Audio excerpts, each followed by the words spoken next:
Hello everyone, स्वागत है आप सभी को आपके प्यारा सा यूट्यूब चैनल कृतज्ञ क्लासेस पे।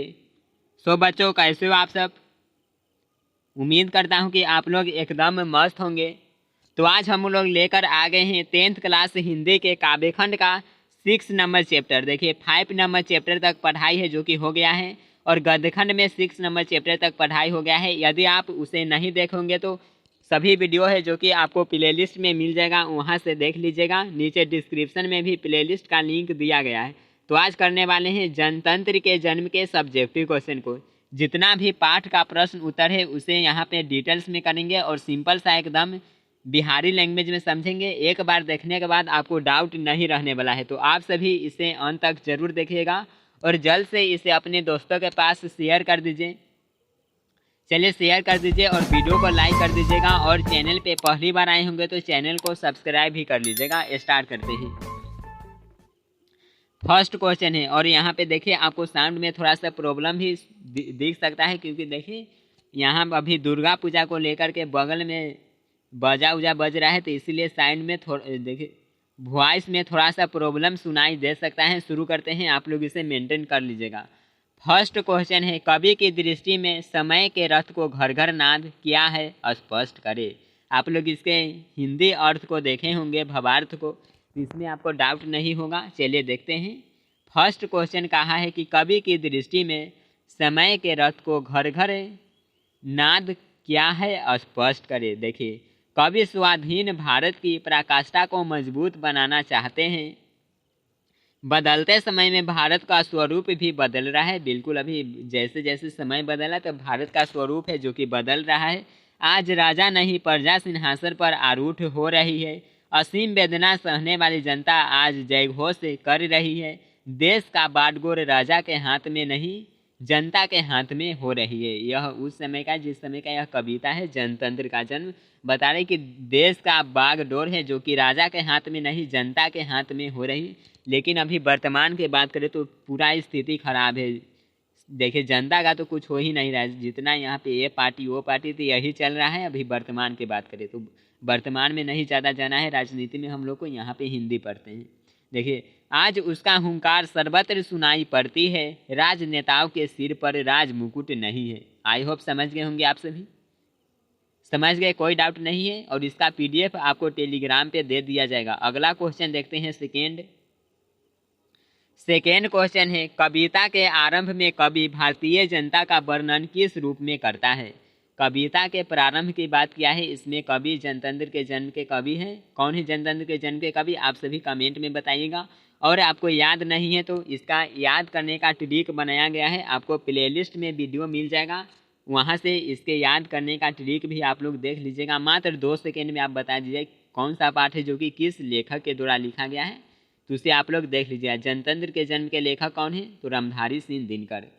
जनतंत्र का जन्म के लेखक, इसका ट्रिक है कि जनतंत्र में जन्म लिए और दिनकर दिए। इनका जो लेखक है वह है रामधारी सिंह दिनकर। चलिए इसे देखते हैं। चलिए, वर्षों की पराधीनता की बेड़ी को तोड़कर आज जनता जयघोष करती है। वह हुंकार भरती हुई सिंहासन खाली करने को कहती है। मूर्तिमान रहने वाली जनता आज मुंह खोल चुकी है। कहते कि सिंहासन खाली करो कि जनता आती है, तो यही बताते हैं कि आज है जो कि जनता के लिए सिंहासन खाली करने को कहती है। मूर्तिमान रहने वाली जनता आज मुंह खोल चुकी है। पैरों के तले रौंदे जाने वाली, जारे पाले की कसक सहने वाली आज अपनी वेदना को सुना रही है। पराधीन भारत में जनता त्रस्त थी, मुंह बंद रखने के लिए विवश थी, किंतु आज हुंकार कर रही है। तो प्रथम पंक्ति में कवि है जो कि यही बताते हैं कि पहले देखिए तो लोग है, यहाँ के जनता है जो कि एक बेड़ी में बंधे हुए हैं, लेकिन अब है जो कि वह यहाँ से बेड़ियों को तोड़ रही है, अपनी मुंह है जो कि खोल रही है और हुंकार दे रही है। समझ गए होंगे आप सभी। ज़्यादा नहीं लिखना है, जितना क्वेश्चन में कहा जाए उतना ही, बढ़ा चढ़ा कर नहीं लिखना, इतना में है जो कि आपको 2 नंबर दे दिया जाएगा। चलिए नेक्स्ट है 3 नंबर क्वेश्चन। कवि के अनुसार किन लोगों की दृष्टि में जनता फूल या दूधमुंही बच्चे की तरह, और क्यों, कवि क्या कहकर उनका प्रतिवाद करता है। क्वेश्चन समझ गए आप सभी। देखिए कहा है कि कवि के अनुसार किन लोगों की दृष्टि में जनता फूल या दूधमुंही बच्चे की तरह है, और क्यों। कवि क्या कहकर उनका प्रतिवाद करता है। चलिए ध्यान दीजिए आंसर पे। सिंहासन पर आरूढ़ रहने वाली राजनेताओं की दृष्टि में जनता फूल या दूधमुही बच्चे की तरह है। कवि बताते हैं कि जो सिंहासन पर जो राजनेता विराजमान है, उनके नज़र में जो जनता है वह फूल या दूधमुही बच्चे की तरह है, यानी कि जो बच्चा अभी दूध पी रहा है वैसा है। लेकिन देखिए, रोती हुई दूधमुही बच्चे की शांत रखने के लिए उसके सामने खिलौने कर दी जाती हैं। उसी प्रकार रोती हुई जनता को खुश करने के लिए कुछ प्रलोभन दिए जाते हैं। देखिए, बताते हैं कि जिस तरह से जो रोते हुए बच्चों को उसे चुप करने के क्या तो खिलौना दे दिया जाता है, बाबू ये देखो क्या है, तो वह बच्चा है जो कि ठीक हो जाता है। उसी तरह से जनता को है जो कि प्रलोभन अभी दे दिया जाता है। अभी चुनाव में भी देखिए, वर्तमान के भी बात करें तो चुनाव में ये होगा वो होगा, और जैसे ही उसे दीजिए कुछ रुपया दे दिया जाता है तो अब वही पार्टी को है जो कि वोट देगा। तो इस तरह से अभी वर्तमान में चल रहा है। कहना देखिए, कवि यहाँ कहना चाहता है कि जनता जब क्रोध से आकुल हो जाती है तब सिंहासन की बात कौन कहे, धरती भी कांप उठती है। कवि बताते हैं कि देखिए, ये सभी तो चलता ही है, लेकिन जब जनता यदि क्रोध हो जाए, जनता क्रोधित हो जाए तो सिंहासन की क्या बात है, धरती भी है जो कि कांप उठती है। सिंहासन खाली कराकर एक नए प्रतिनिधि को बिठा देती है। देश का बागडोर प्रतिनिधि में नहीं, जनता के हाथ में है। कवि बताते हैं रामधारी सिंह दिनकर कि जो देश का बागडोर है वह प्रतिनिधि के हाथ में नहीं है, राजा के हाथ में नहीं है, बल्कि जनता के हाथ में है।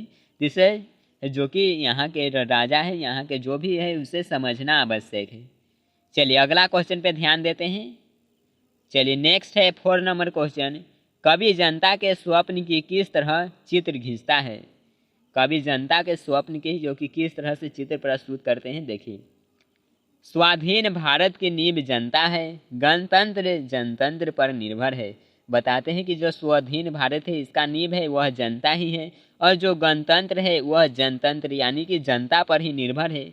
जनता का स्वप्न अजय है, यानी कि जनता का जो स्वप्न एक नाम अजय है, इसे है जो कि कोई नष्ट नहीं कर सकता है। सालों सदियों अंधकार युग में रहने वाली जनता आज प्रकाश युग में जी रही है। वर्षों से स्वप्न को संजोए रखने वाली जनता निर्भय होकर एक नए युग का शुरुआत कर रही है। देखिए, शुरुआत यहाँ पे होगा, शुरुआत कर रही है। आज अंधकार युग का अंत हो चुका है, विश्व का विशाल जनतंत्र उदय हुआ है। अभिषेक राजा का कहीं प्रजा का होने वाला है। बताता है कि जो राजा का अभिषेक है वो कहीं प्रजा का होने वाला है। राजाभिषेक होता है वह प्रजाभिषेक होने वाला है, इसी को है जो कि यहाँ पे बताते हैं। कोई डाउट नहीं है तो जल्द से वीडियो को शेयर कर दीजिए। और नेक्स्ट क्वेश्चन देखते हैं 5 नंबर। ऐसे आपको PDF मिल जाएगा, टेंशन नहीं लेना है, आराम से यहाँ पे देखिए। 5 नंबर क्वेश्चन है, विराट जनतंत्र का स्वरूप क्या है। कवि किनके सिर पर मुकुट धरने की बात करता है और क्यों। देखिए, कवि तो बताते हैं कि जनता के सिर पर है जो कि मुकुट धरने को कवि बात करते हैं, किसके सिर पे, तो जनता के सिर पे। देखिए, भारत विश्व का विशाल गणतंत्रात्मक देश है। यहाँ देश का बागडोर राजनेताओं को न देकर जनता को दिया गया है, क्योंकि यहाँ पे लोकतंत्र है। क्या चल रहा है, तो लोकतंत्र। जनता ही सर्वोपरि है, अपने मनपसंद प्रतिनिधि को ही सिंहासन पर आरूढ़ करती है। यह तो सही है कि अपने मनपसंद प्रतिनिधि को आरूढ़ करती है, लेकिन अभी वर्तमान में जो कि बहुत यहाँ पे गलत चल रहा है। अपने मनपसंद से करते, लेकिन एक काम वो कर दिया, अब यार इसी को वोट देंगे, तो यह है जो कि अभी चल रहा है। कवि जनता के सिर पर मुकुट धरने की बात करता है। कवि का मत है कि गणतंत्र भारत का स्वरूप जनता के अनुरूप हो। बताते हैं कवि कि गणतंत्र भारत है, इसका स्वरूप है वह जनता के अनुरूप होना चाहिए। जनता को पक्ष में लेकर ही देश की रूपरेखा तैयार की जाए। मनमानी करने वाले राजनेताओं को सिंहासन से उतारकर नए राजनेता को जनता ही आरूढ़ करती है। बताते हैं कि जो नेता राजनेता है मनमानी करता है उसे हटा करके और नए राजनेता को है जो कि जनता ही बैठाती है। तो इसलिए जनता की सभी फायदों को देख करके और रूपरेखा जो कि तैयार करना चाहिए। समझ गए आप सभी। अगला क्वेश्चन देखते हैं 6 नंबर। देखिए क्या कह रहा है, कवि की दृष्टि में आज के देवता कौन है और वे कहाँ मिलेंगे। यह बहुत ही इंपॉर्टेंट क्वेश्चन है, यहाँ पे VVI लगा लीजिए। देखिए चांस बहुत है कि आपके एग्जाम में यह आ जाएगा। बहुत इंपॉर्टेंट क्वेश्चन है और कई बार पूछा भी गया है। ध्यान से देखिएगा इसका आंसर। देखिए कवि की दृष्टि में यहाँ पे होगा आज के देवता। कवि के दृष्टि में आज के देवता कठोर परिश्रम करने वाले मजदूर और कृषक है।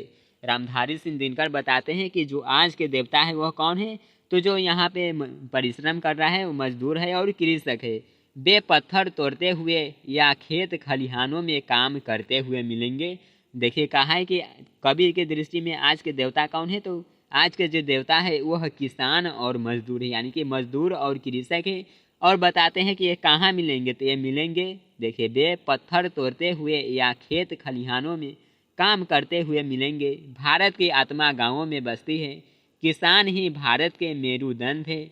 जेठ की दोपहरी को देखिए जेठ की दोपहरी हो गया, ठंडा के सर्दी या फिर मूसलाधार वर्षा, सभी में वे बिना थके हुए खेत खलिहानों में डटे हुए मिलते हैं।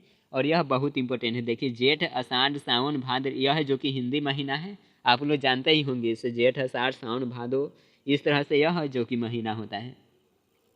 देखिए बिल्कुल सिंपल सा इसका आंसर है, इसका स्क्रीनशॉट आप सभी ले लीजिए क्योंकि बहुत इंपॉर्टेंट क्वेश्चन है। चलिए स्क्रीनशॉट ले लिए।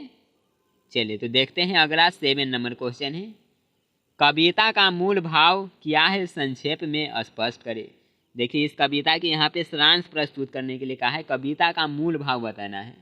देखिए ध्यान दीजिए यहाँ पे देखिए प्रस्तुत कविता में स्वाधीनता भारत का सजीवात्मक चित्रण किया है। सदियों बाद जनतंत्र का उदय हुआ है। प्राचीन भारत की स्थिति अत्यंत दयनीय थी। चारों तरफ शोषण, कुशरेकार, अत्याचार आदि का साम्राज्य किया। भारतवासी मुंह बंद कर सब कुछ सहने के लिए विवश थे। यह जो कि प्राचीन भारत की बात हो रहा है। पराधीनता की बेड़ी से मुक्त होते ही भारतीय जनता सुख से अभिप्रेत हो गई। जनता सिंहासन पर आरूढ़ होने के लिए आतुर हो गई। मिट्टी की मूर्तिमान रहने वाली जनता मुंह खोलने लगी। देखिए पहले पराधीन था, कुछ बोल नहीं पाता था, लेकिन जैसे ही आज़ादी मिली तो मिट्टी की मूर्तिमान रहने वाली यह जनता है, मिट्टी की तरह अब अपना मुंह खोलने लगी। कभी असीम वेदना को सहने वाली जनता आज हुंकार भर रही है। बताते हैं कि जो असीम वेदना, असीम दुख को सह रहा था, यह अभी हुंकार भर रही है। गणतंत्र का बागडोर जनता के हाथ में है। बताते हैं कि जो गणतंत्र का बागडोर है किसके हाथ में है, तो जनता के हाथ में है।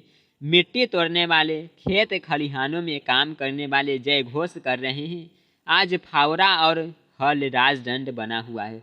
पूछा जाएगा ऑब्जेक्टिव में कि राजदंड क्या है, तो फावड़ा और हल, बहुत इंपॉर्टेंट क्वेश्चन है, इसे याद रखिएगा। आज परिस्थिति बदल चुकी है, राजनेता नहीं जनता सिंहासन पर आरूढ़ होने वाली है। यह है जो कि इस कविता का मूल भाव है। अगला क्वेश्चन देखते हैं, 8 नंबर दिया है व्याख्या करने के लिए। देखिए व्याख्या इंपॉर्टेंट होता है। व्याख्या आपसे है जो कि 5 नंबर वाला में पूछा जा सकता है। एक क्वेश्चन तो रहता ही है काव्यखंड से, तो देखिए व्याख्या करने के लिए कहा है।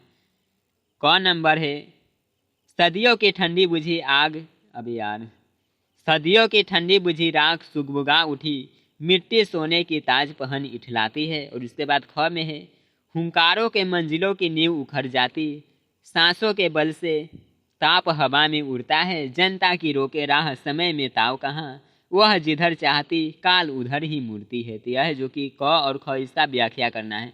सबसे पहले यहाँ पे क को देखते हैं। इस पंक्ति के माध्यम से कवि क्या बताते हैं, व्याख्या में आपको इसी तरह से शुरू करना है।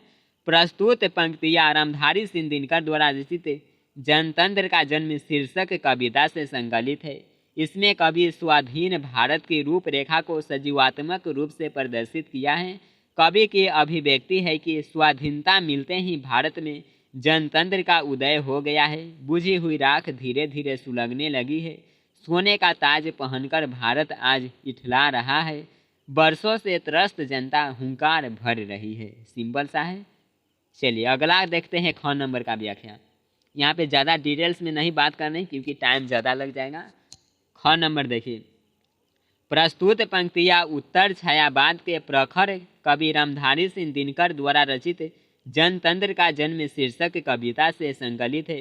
प्राचीन भारत का दयनीय स्थिति को देखकर कवि हृदय विचलित हो उठा था। देखिए जो प्राचीन भारत था इसकी दयनीय स्थिति को देखकर कवि रामधारी सिंह दिनकर का हृदय जो कि बिल्कुल विचलित हो उठा था। स्वाधीनता मिलते ही उसका मुखमंडल दीप्त हो उठा और जैसे ही आज़ादी मिली सभी है जो कि खुश हो गए। जनता के हुंकार प्रबल वेग से उठती है, सिंहासन की बात कौन कहे, धरती भी कांप उठती है। देखिए जैसे ही जनता है वह आवाज़ लगाती है, तो सिंहासन की क्या बात करें, धरती भी है जो कि कांप उठती है। उसके सांसों से ताप हवा में उठने लगते हैं। जनता की रूख जिधर उठती है उधर ही समय भी अपना मुख कर देता है। वस्तुतः यहाँ कवि कहना चाहता है कि जनता ही सर्वोपरि है, वह जिसे चाहती है उसे ही राज सिंहासन पर आरूढ़ करती है। यह तो बिल्कुल ही सही है कि जनता जिसे चाहेगी वही है जो कि राज सिंहासन पे बैठ सकता है। यह था जो कि इस चैप्टर के पाठ का प्रश्न उत्तर था। आई होप आप सभी इसे अच्छी तरह से समझ गए होंगे। कोई भी क्वेश्चन में आपको थोड़ा सा भी डाउट है तो कमेंट करके ज़रूर बताइएगा। और आज का ये वीडियो आपको कैसा लगा कमेंट करके ज़रूर बताइए, आपके कमेंट का इंतज़ार रहेगा। और इसका PDF चाहिए तो टेलीग्राम चैनल ज्वाइन कर लीजिए, डिस्क्रिप्शन में लिंक दिया गया है, या आप सर्च कर सकते हैं कृतज्ञ क्लासेज। और कमेंट ज़रूर कीजिएगा कि क्लास कैसा लगा। मिलते हैं नेक्स्ट वीडियो में। Bye everyone, take care.